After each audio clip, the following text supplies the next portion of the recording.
Bismillahirrahmanirrahim.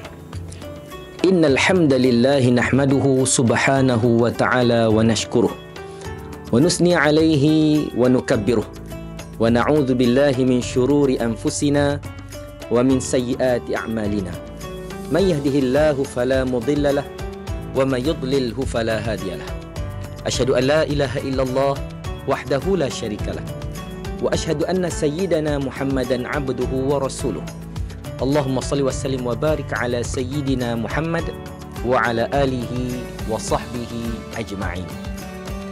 Ramadan sebagai ejen perubahan. Ramadan bagaikan sebuah institusi pengajian yang dapat menerima pelajar yang begitu ramai, lalu melahirkan graduan yang cemerlang dalam pelbagai lapangan.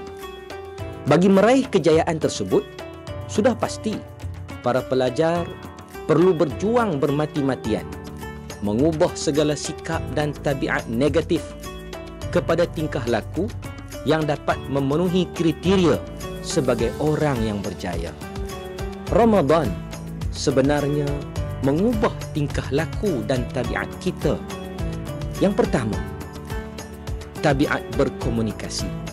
Nabi SAW telah berpesan yang bermaksud, apabila seseorang kamu berpuasa, janganlah ia bercakap perkara-perkara yang kotor dan sia-sia.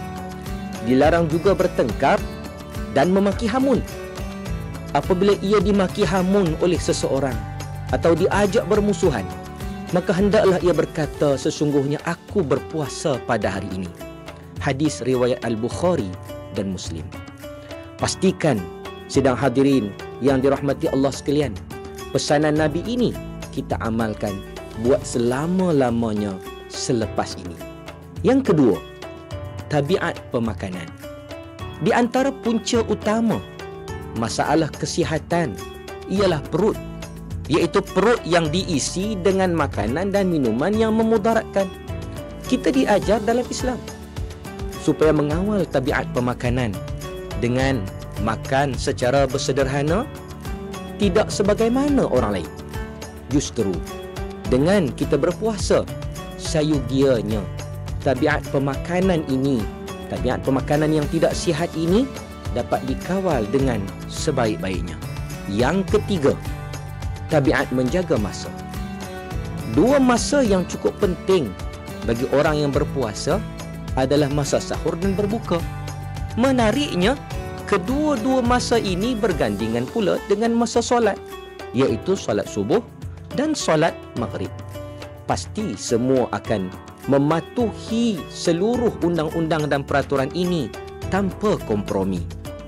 Sebenarnya, dalam Islam kita diajar disiplin masa dengan begitu ketat. Setiap 5 waktu azan berkumandang mengingatkan kita tentang perubahan hari yang semakin menginjak petang dan malam. Mengajar kita betapa hidup ini hanyalah seketika. Apabila tiba masanya, kita pasti dijemput pergi. Ibarat malam yang berlabuh, tidak menanti sedianya kita.